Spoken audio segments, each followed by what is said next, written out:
Hello ma douce et bienvenue ou re-bienvenue dans ce tout nouvel épisode de Tu es assez, le podcast. Si tu ne me connais pas, enchantée. Moi, c'est Mélanie.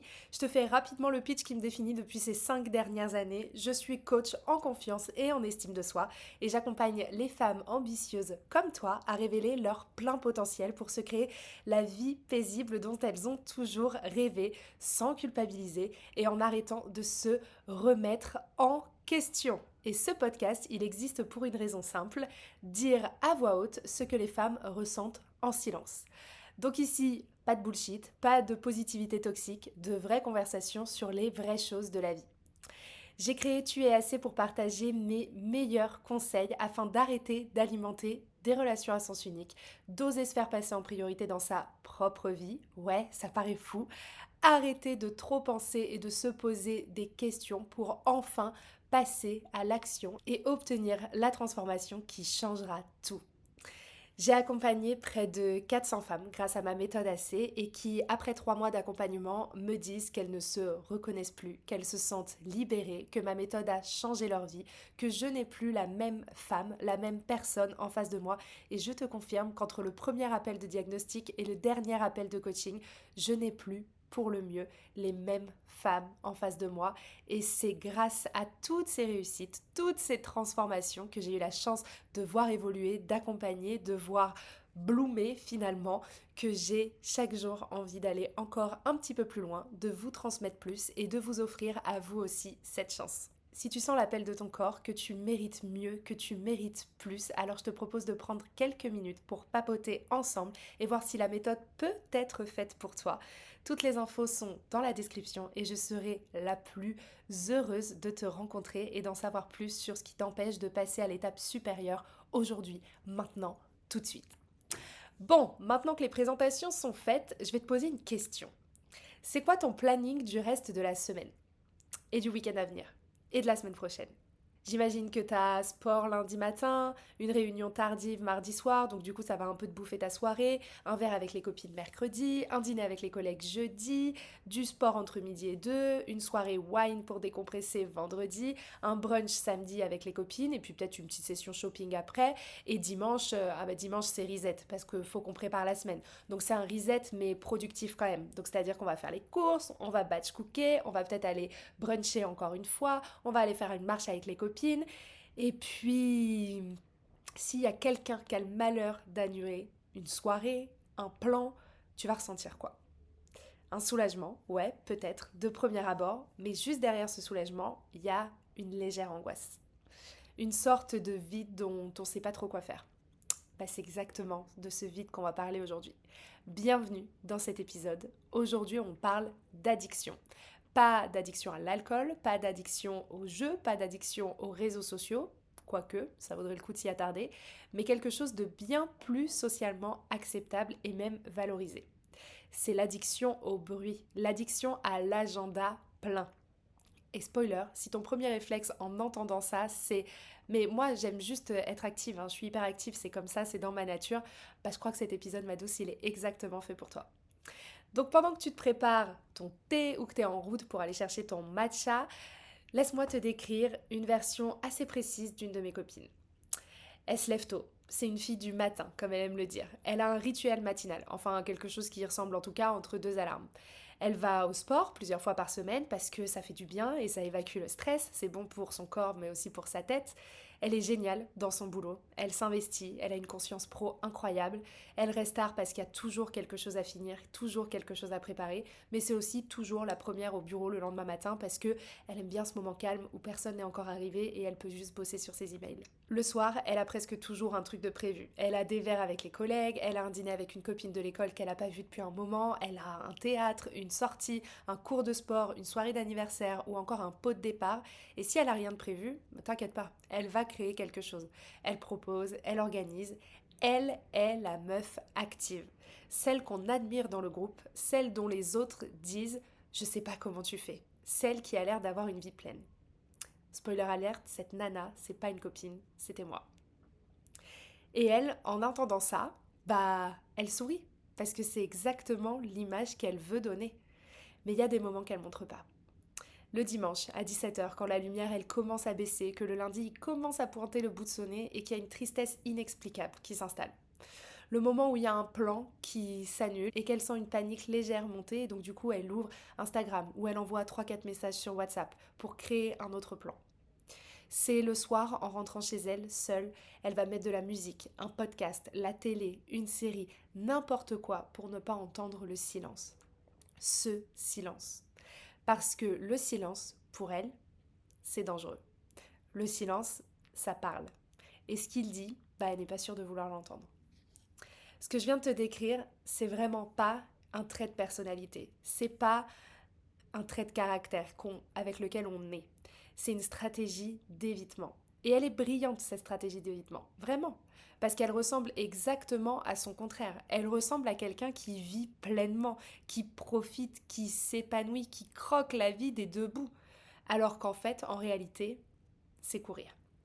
C'est courir vite. C'est courir élégamment si tu veux. C'est courir avec un petit croc-top tout cute et un agenda Google bien rempli, mais c'est courir quand même. Et le signe qui trompe pas, c'est cette question. Quand tu t'arrêtes vraiment, pas de téléphone, pas de musique, pas de série, pas de copine, pas de podcast, qu'est-ce qui remonte? Si la réponse c'est je sais pas parce que je m'arrête jamais vraiment en fait, tu vois exactement ce que je veux dire et donc t'es exactement au bon endroit.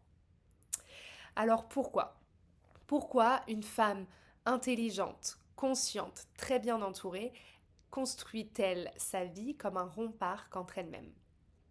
J'ai 4 raisons pour expliquer tout ça et ces raisons-là, elles s'empilent les unes avec les autres. Donc c'est parti, je te propose qu'on les explore ensemble. La raison numéro 1, c'est que le vide a été appris comme une menace. Pour beaucoup d'entre nous, oui, je m'inclus dans cette partie, l'inactivité a été associée très tôt à quelque chose de négatif.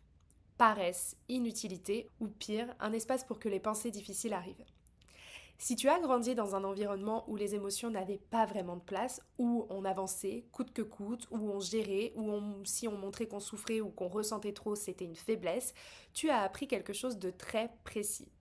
Les sentiments sont dangereux si on les laisse exister. Alors, tu as développé un réflexe. Dès que quelque chose de difficile commence à pointer le bout de son nez, une tristesse, une solitude, une question existentielle, tu fais quelque chose. Tu remplis, tu bouges, tu crées du bruit.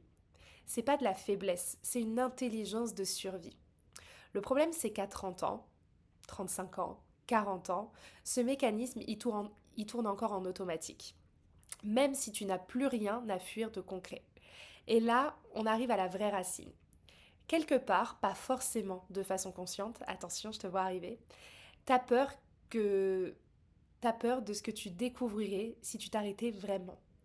Si tu restais 2 heures sans rien, sans téléphone, sans musique, sans podcast, sans personne, t'as peur de te retrouver seule avec toi-même et de ne pas te trouver suffisamment intéressante. T'as peur de réaliser que tu vas pas si bien que ça. T'as peur de sentir quelque chose que t'aurais du mal à contrôler. Alors du coup, tu ne t'arrêtes jamais vraiment. Tu continues à courir, pas vers quelque chose, mais loin de quelque chose. Et c'est épuisant de fuir.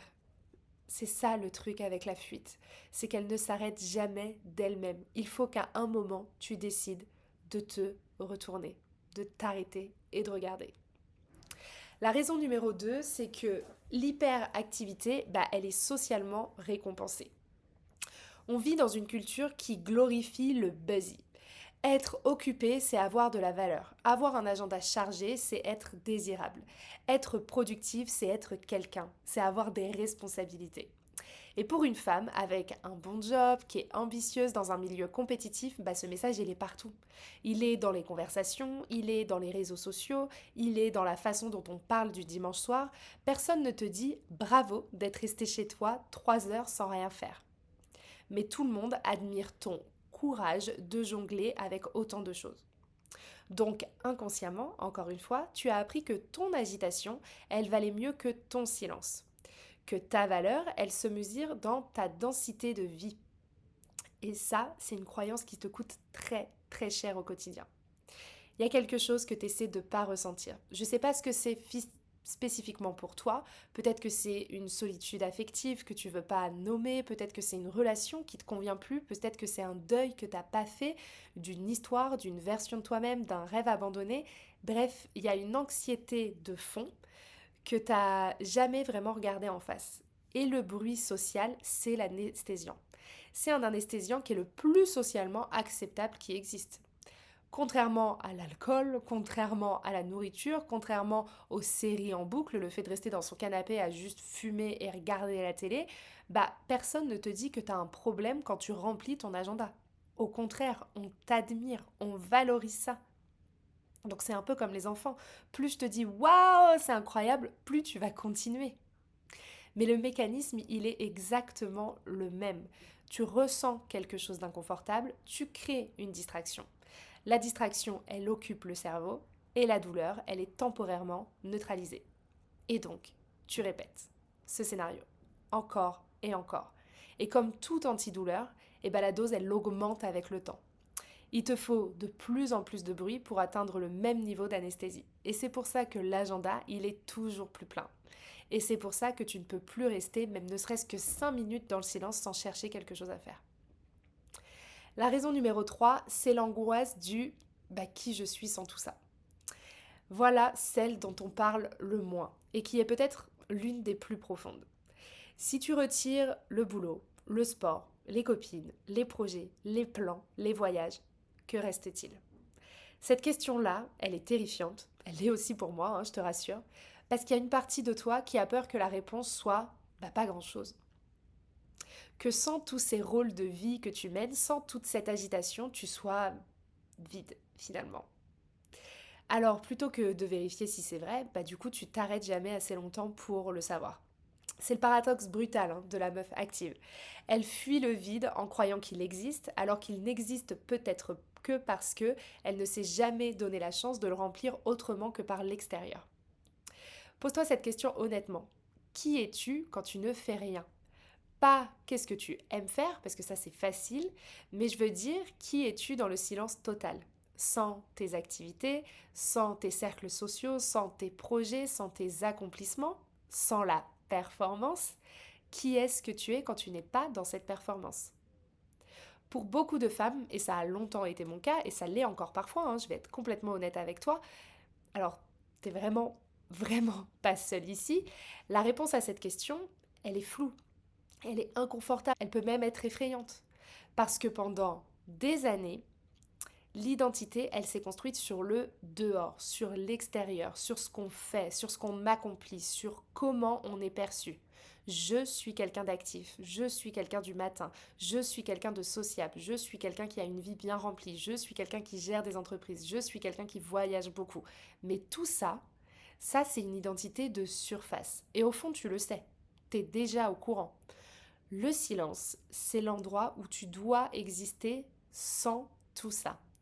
Et si t'as jamais appris à exister là, c'est exactement pour ça que ça te fait peur. La quatrième raison, et pas des moindres, c'est que le silence, ce silence justement, il oblige à ressentir ce qu'on ne veut pas ressentir. Stratégie d'évitement, on l'a dit.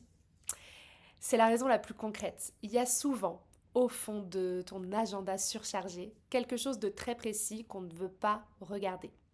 C'est une relation qui tient que parce que on n'a pas le temps d'y penser vraiment. C'est une solitude affective derrière un WhatsApp pourtant plein de messages non lus. C'est une insatisfaction professionnelle que l'investissement compulsif, il masque. C'est une question sur ce qu'on veut vraiment de sa vie, question à laquelle on n'a pas la réponse et qui fait peur. Le bruit social, c'est une anesthésie, efficace, légale, bien vue, mais une anesthésie qui ne guérit pas. Elle repousse et plus on attend, plus ce qu'on a repoussé va prendre de la place. Jusqu'au jour où le corps il te dit stop. C'est une fatigue chronique, c'est un burn-out, c'est une crise d'angoisse qui arrive de nulle part, c'est une maladie qui nous force à nous arrêter, sauf qu'en réalité ça n'arrive pas de nulle part. Ça attendait, tranquillement, dans le silence que tu n'as jamais voulu entendre. Parce que quand tu es occupé, vraiment occupé, t'as pas le temps de te demander si tu es heureuse. Si cette relation, elle te convient vraiment. Si ce boulot, il a encore du sens. Si la vie que tu construis, elle ressemble à ce que tu voulais vraiment. Ces questions-là, elles ne peuvent exister que dans le silence. Elles ont besoin de calme pour remonter à la surface. Et quelque part, sans que tu en aies forcément confiance, tu sais qu'elles sont là, ces questions. Donc tu maintiens le bruit parce que tant que tu n'as pas les réponses, le bruit, il les noie. Pas pour toujours, mais au moins pour ce soir, au moins pour cette semaine, au moins pour maintenant, au moins pour encore un petit peu. Donc le problème, c'est que les questions qu'on n'écoute pas, elles ne disparaissent pas. Elles grossissent et elles finissent par sortir. Souvent au pire moment. C'est dans une crise de larmes inexplicable, c'est dans une rupture soudaine, c'est dans un burn-out qui vient de nulle part, justement. L'agenda plein, il ne fait pas taire le cœur, il le met seulement en sourdine. Comme je te le disais, j'ai pendant longtemps, très très longtemps, été cette nana. Et parce que je suis de nature hyper active, que je suis curieuse et que j'adore découvrir de nouvelles choses, de nouvelles activités, de nouveaux lieux, de nouveaux brunchs, de nouveaux restaurants, que je voyage énormément, que je rencontre des tas de nouvelles personnes au quotidien, la frontière, elle est parfois très très fine entre apprendre à me foutre la paix et fuir. Et apprendre à me foutre la paix, ça n'a pas été un long fleuve tranquille. Et vraiment, parfois, je sens que je pourrais retomber facilement dans mes vieux travers. Mais quand ça arrive, je sais aussi le remarquer beaucoup plus rapidement et en sortir bien plus vite. J'ai été cette nana qui travaille énormément et j'ai fini en burn-out, comme un légume, pendant plus de 3 semaines, allongée dans mon canapé, à rien savoir faire de plus que pleurer. Je voulais voir personne, je ne pouvais voir personne. Il y a eu des signes, oui, je les ai pas écoutés. Je les ai foutus sous le tapis et ensuite j'ai sauté dessus pour bien les écraser. Et j'ai pensé qu'ils allaient disparaître comme ça, comme par magie sous le plancher. Spoiler alerte, ils n'ont pas disparu et ils sont revenus bien plus forts un matin où je croyais gérer. J'avais fait ma marche, j'avais fait ma séance d'abdos, j'avais pris ma douche, je m'étais maquillée, préparée et au moment de sortir, je me suis effondrée. Littéralement. J'ai voulu ouvrir ma porte et j'ai jamais pu. Et j'ai jamais pu bouger ou sortir de cet état pendant plusieurs semaines. J'ai été cette nana qui dit oui à tous les plans ou qui en organise quand il n'y en a pas. Et tu sais quoi?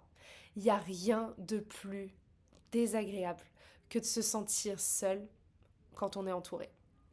Ton temps, ton énergie, ce sont les ressources les plus précieuses que tu possèdes.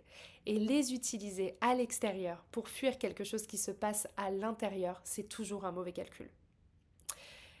L'agenda plein, il te coûte vraiment quelque chose. Et justement, je veux qu'on te parle du prix. Parce qu'il y a un coût à vivre dans cet état d'hyperactivité permanente. Un coût que tu as peut-être banalisé parce qu'il s'est installé progressivement, mais il est quand même bien réel.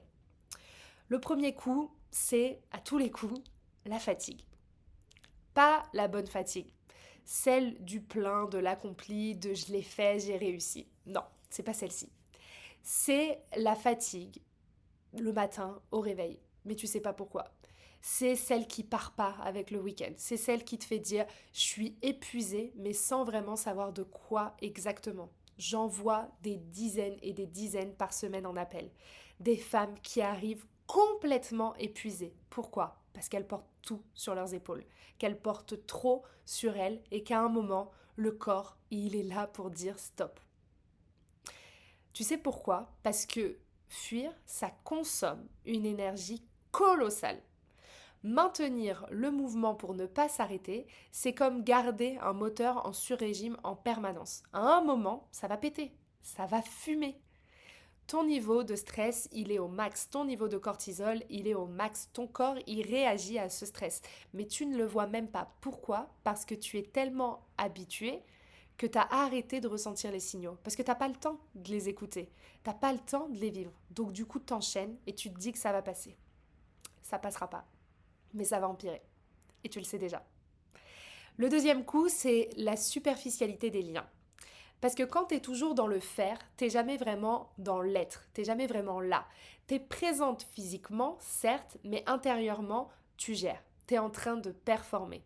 Tu joues le rôle de la meuf rayonnante, solaire, dynamique, qui est bien dans ses baskets et résultat, tes relations, elles restent en surface. Pas parce que les autres, ils voudraient pas de profondeur, mais parce que pour aller en profondeur avec quelqu'un, faut d'abord accepter d'y aller avec soi-même. Et ça, encore une fois, c'est terrifiant, ça fait peur.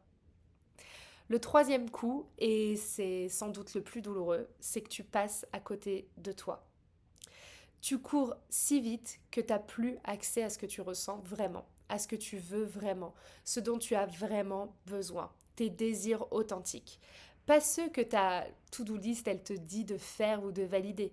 Tu les entends plus. Ils parlent dans le silence et toi, tu vas jamais dans ce silence. Donc du coup, tu prends des décisions de boulot, de relations, de vie un peu sur pilote automatique.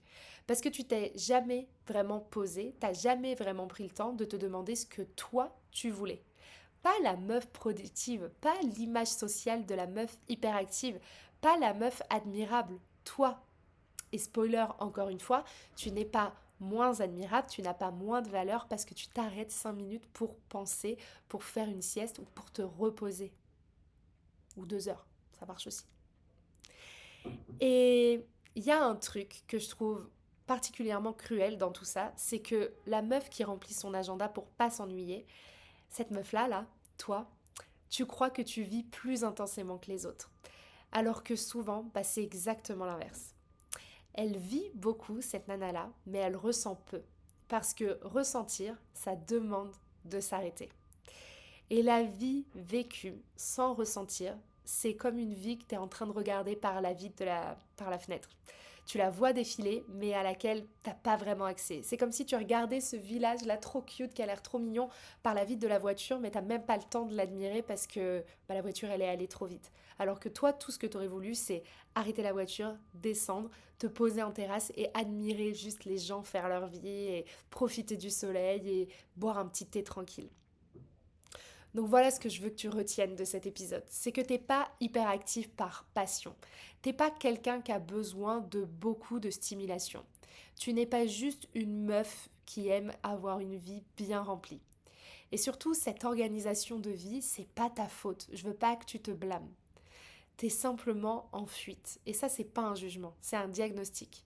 Parce qu'on ne peut pas soigner quelque chose qu'on ne nomme pas. La bonne nouvelle dans tout ça, c'est que la fuite, eh ben, ça s'arrête. Le silence, ça s'apprivoise. Et l'espace intérieur, celui que tu n'as jamais vraiment visité, il est là. Il t'attend. Il est probablement bien plus riche que ce que tu imagines. Donc si tu veux aller plus loin et pas juste repartir avec une bonne réflexion de plus à mener quand tu auras le temps, parce que spoiler alert, tu le prendras jamais, ce temps, je te connais et on se sait, mais vraiment travailler sur ça et explorer tes profondeurs, j'ai créé la méthode AC justement pour les femmes comme toi et comme moi qui savent que il faut changer quelque chose pour que quelque chose change réellement, mais qui ne savent pas par quel bout commencer. Donc aujourd'hui, c'est simple, il te suffit de cliquer sur le lien dans la description, de réserver ton appel sur le jour et le créneau de ton choix de 30 minutes avec moi pour démêler ta curiosité, ton hyperactivité et tes envies de ton mécanisme de fuite et repartir avec un plan d'action concret pour vivre ta vie plus apaisée, plus alignée et dans le moment présent. Cette semaine, j'ai une seule chose à te demander du coup. C'est pas un grand changement, c'est pas une grande transformation radicale, c'est juste et simplement, mais je sais que pour toi ça va déjà être un challenge, de te laisser 20 minutes de silence intentionnel. Pas de podcast, pas de musique, pas de message WhatsApp, pas de série, pas de télé, pas de ménage, pas de scroll, rien du tout. Juste toi et un petit thé si tu as besoin d'avoir une béquille. Et observe ce qui se passe. Pas pour le résoudre, juste pour le voir. Et ça, c'est le premier pas. Et il est bien plus courageux que ce que tu crois. Merci d'avoir été là. Si cet épisode t'a plu, merci de le partager à la meuf active autour de toi pour laquelle tu t'inquiètes un petit peu pour son agenda un peu trop parfaitement bien rempli. Parce que parfois, le meilleur cadeau qu'on peut faire à quelqu'un, c'est lui tendre un miroir bienveillant. On se retrouve la semaine prochaine pour un nouvel épisode. Prends soin de toi et d'ici là, moi je te rappelle que tu es assez, tu l'as toujours été, tu le seras toujours. Je t'embrasse.